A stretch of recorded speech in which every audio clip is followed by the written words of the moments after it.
అన్న నమస్తే అన్న. నమస్తేనా. చెప్పండి, అసలు కాంగ్రెస్ గవర్నమెంట్ అధికారంలోకి వచ్చి దరిదాపు 3 సంవత్సరాల దగ్గరికి వస్తుంది. అవును. వాళ్ళేమో 2 లక్షల ఉద్యోగాలు అని చెప్పి మేనిఫెస్టో పెట్టినారు. ఓకే. 1,00,000 ఉద్యోగాలు ఇచ్చి చెప్పి మాట్లాడుతున్నారు. అసలు ఎన్ని ఉద్యోగాలు ఇచ్చిరన్న అసలు? ఒక విషయం చెప్పాలంటేనా, ఇవి 2 లక్షలు అని చెప్పేసి 2 లక్షలు మేము ఇస్తామని చెప్పేసి ఈ భర్తీ చేసామని చెప్పి ఇవన్నీ నోటి మాటలు చెప్పుకోవడం కంటే ప్రభుత్వంలో మీరు ఉన్నారు. అసలు వాస్తవానికి ప్రజాప్రభుత్వం అంటున్నారు, జనాలకు న్యాయం చేయాలి, మాది ప్రభుత్వం అనిపించుకోవాలంటే ఈ శాఖలు ఎన్ని శాఖలలో ఎన్ని ఖాళీ ఉన్నాయని చెప్పేసి 24 గంటలు మీరు తెప్పించుకోగలరు. ఆ సిస్టాన్ని మీకు మేము మీ చేతిలో ఇచ్చాము. ఒక 5 సంవత్సరాలు మీకు ఇచ్చామండి. మేమే కాదు, ఇది మనది ప్రజాస్వామ్య దేశం. మనం ఎవరికి ఇచ్చినా కానీ మొన్న పశ్చిమ బెంగాల్ ఏమైంది, బరాబర్ 15 సంవత్సరాలు ఏకదాటిగా నడిపిన దీది గారు, ఆమె కూడా గెలవలేదు. స్టాలిన్ 5 దశాబ్దాల ఉన్న చరిత్ర వాళ్ళు కూడా గెలవలేదు. ఇట్లాంటిది మీరు కూడా ఫ్యూచర్లో మీ ఫ్యూచర్ కూడా చూసుకోండి. మీకు ముఖ్యమంత్రి పదవినిచ్చి గత ప్రభుత్వాలు నోటిఫికేషన్ పరంగా పేపర్ లీకేజ్ పరంగా ఇట్లాంటి విషయాలని మేము అనుభవించాం. కాబట్టి మాకు మార్పు కావాలి, సామాజిక న్యాయం కావాలని చెప్పేసి మేము కోరుకుంటే అదే నినాదంతో మీరు వస్తే ఇక్కడ వచ్చి మార్పు ఎవరికి జరిగింది, సామాజిక న్యాయం ఎవరికి జరిగింది? ప్రజాప్రభుత్వం అంటారు. ఎవరిదండి ప్రభుత్వం? ఇదా ప్రజాప్రభుత్వం. 2.5-3 సంవత్సరాలు కాబోతుంది. ఇంకొక సంవత్సరం అయితే మళ్ళీ ఇంకొక 4వ సంవత్సరానికి ఆటోమేటిక్గా ప్రచారాలకు పడిపోతారు. మీరు 5 సంవత్సరాలు మీరు గెలవడానికి వాళ్ళు గెలవడానికి మీ పోటీలకి సరిపోతాయి. మా విషయాలు పట్టించుకుంటారు. అప్పుడు అయినా 2 లక్షల ఉద్యోగాలని చెప్పి నోటితో చెప్పుకోవడం ఏంటంటే, మీకు ఉన్నాయి 24 గంటలు తెప్పించుకోండి. మాకు న్యాయం చేయాలని మీకు ఉంటే 24 తెప్పించుకోండి. ఈ 5 సంవత్సరాలు మీరు డెడ్ లైన్. సరే, నెక్స్ట్ వచ్చే ఎలక్షన్లో చూసుకుందాం. మీరు మా ఉద్యోగాలను ఇవ్వకపోతే మీ ఉద్యోగాల్ని ఊడిపుకే ఆయుధం మా దగ్గర ఉంది. అదే మా వజ్రాయుధం, ఓటు ఆయుధం. అంటే ఇప్పుడు పక్క రాష్ట్రాలకు వెళ్ళి కాంగ్రెస్ గవర్నమెంట్ రేవంత్ రెడ్డి ఎవరు ఉన్నారు సీఎం, పక్క రాష్ట్రాలకు వెళ్ళి చెప్తున్నాడు, తెలంగాణకు వచ్చి చూడండి అక్కడ నిరుద్యోగులైనా ఎవరైనా సరే అందరూ మంచిగా అని చెప్పి మాట్లాడుతున్నాడు. ఓకే, అయితే విషయం ఏంటంటే, నేను చూశాను, నాతో పాటు చాలా అందరికీ తెలుసు, యూపీఎస్సీ తరహా జాబ్ క్యాలెండర్ని విడుదల చేసింది తెలంగాణ ప్రభుత్వమే.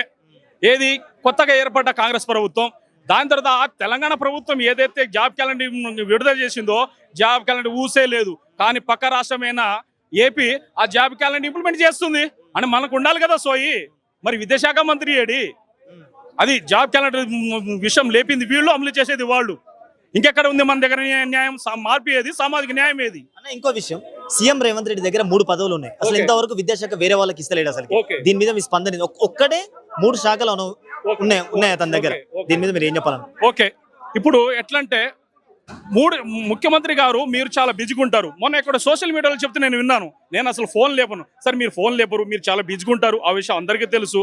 అట్లాంటప్పుడు విద్యాశాఖ చాలా పెద్దదండి, చాలా గొప్పది, చాలా పెద్దది. ఈ తెలంగాణ సమాజంలో ఏ రాష్ట్రంలో అయినా విద్యాశాఖ అనేది నడవడిక సరిగా లేకపోతే ఇప్పుడున్న పిల్లల భవిష్యత్తు పాడైపోతుంది, పిల్లల భవిష్యత్తు తయారవుతుంది. కాబట్టి పిల్లల భవిష్యత్తుని దృష్టిలో పెట్టుకొని టీచర్ నోటిఫికేషన్స్, జేఎల్స్ ఉన్నాయి, డిఎల్స్ ఉన్నాయి. యూనివర్సిటీలు అయితే 70% ఖాళీలే ఉన్నాయి. మరి యూనివర్సిటీ లెవెల్లోనే లేకపోతే, స్కూల్ లెవెల్లో లేకపోతే ఇంకా విద్యా వ్యవస్థ బాగుపడేది ఇంకెక్కడ? విద్యా వ్యవస్థ మీద చిత్తశుద్ధి మీకుంటే నోటిఫికేషన్లు ఇచ్చి సరైన విద్య, ఒక మంచి విద్యను అందిస్తే సమాజంలో పిల్లల యొక్క నడవడిక, విద్యార్థులకు నడవడిక బాగుంది, సమాజం బాగుపడిద్ది. ఇట్లాంటి సమాజం బాగుపడే విషయాలు ఉండవు. అట్లాంటప్పుడు సమాజంలో పిల్లల భవిష్యత్తు, వాళ్ళ భవిష్యత్తు మంచిగా ఉండాలని ఎట్లా ఉంటుంది? విద్యా వ్యవస్థ బాగుపడితేనే పిల్లల భవిష్యత్తు బాగుపడతానే అనే విషయాన్ని మర్చిపోతున్నారు, సోయి లేకుండా ఉంటున్నారు. ఇప్పుడు నిరుద్యోగులతోటి గెలిచిన CM Revanth Reddy almost Congress party కూడా నిరుద్యోగులతోటి అధికారంలోకి వచ్చింది. మరి వాళ్ళు ఇచ్చిన మేనిఫెస్టో ఇంతవరకు అమలు చేస్తలేరు. ఆ విషయం కూడా చెప్తాను. మొన్న 2023లో జరిగిన మన అసెంబ్లీ ఎలక్షన్లో బీఆర్ఎస్ పార్టీకి కాంగ్రెస్ పార్టీకి జస్ట్ ఓట్ షేరింగ్ 2.5%. అంటే బరాబర్ దగ్గర వచ్చినాయి. అంటే ఆ 2.5% కూడా నిరుద్యోగులైన మేము మా యొక్క 30 లక్షల నిరుద్యోగులు ఉన్న 30 లక్షలు వాళ్ళ పేరెంట్స్, వాళ్ళ బంధువులు వేపేస్తే తప్ప ఆ 2.5% అనేది వేరియేషన్ వచ్చింది. ఆ విషయాన్ని వాళ్ళు గుర్తు తెచ్చుకుంటే మంచిదే. వాళ్ళు గుర్తు తెచ్చుకోవట్లేరు. కాబట్టి 5 సంవత్సరాలు వాళ్ళకు ఉంటుంది. ఆ తర్వాత మేము ఓట్ షేరింగ్ని మేము మారుస్తాం, మరలా ఏం చేస్తాం అది చేస్తాం. 10 ఏళ్ళు సీఎం అంటున్నారు రేవంత్ రెడ్డి, దీని మీద మీ స్పందన? లేదండి, 10 ఏళ్ళు సీఎం అనేది సీఎం గారు అంటున్నారా? ఆయన ఎట్లా అంటారు ఇప్పుడు ఓటు ఆయుధం అనేది మా చేతిలో ఉంది అంటే ఆయన ఆయన ఆయన అభిమానులు వేసుకుంటే అవుతాడన్నా మేమైతే కాలేదన్నా సీఎం అవ్వడానికి ఎన్ని జూట్ల మాటలు మాట్లాడాడు అతను నమ్మే 6 గ్యారెంట్లు 6 గ్యారెంట్లు లేని భరోసా ఆ భరోసాకు లేని రైతు భరోసా అట్లాంటి భరోసాలు అట్లాంటి చేయబట్టి మేము వేసాము ఆయన గెలిచాడు ఓకే అయితే మేము వేసినందుకు గెలిచాడు మరలా మేము గెలుస్తేనే గెలుస్తాడు అనే విషయాన్ని గుర్తుంచుకోండి ఆయన ఎట్లా అవుతాడు ఆయన అనుకుంటే అవుతాడా పోనీ అవుతాడు అనుకో ఆయన అవుతాడు కాంగ్రెస్ పార్టీలు ఇంకెవరు లేదు ఈయనకన్నా సీరియల్ ఎవరు లేరా 10 సంవత్సరాలు ఇదే మోనోపాలి పాలిటిక్స్ అది ప్రజాస్వామ్యం కాదు ఇది నేను అవుతా అంటే నువ్వే ఉంటావా ఇంకా కాంగ్రెస్ పార్టీలు లేరా నీకన్నా సీనియర్ లేరా ఇదా నీ మూల పాలిటిక్స్ ఇదా నీ సమాజానికి ఒక మంచి ఇది ఇచ్చే విధానం ఈ ఆవేదన సభాపరంగా ఈ విషయాన్ని నేను తెలియజేస్తున్నాను మీకు చెప్పుకోవడం కాదు ప్రజలు ఆశీర్వదిస్తే నేను అవుతాను ప్రజలకు నేను మంచి చేశా కాబట్టి అడుగు నేను మంచి చేశాను నాకు వాళ్ళు ఇస్తారు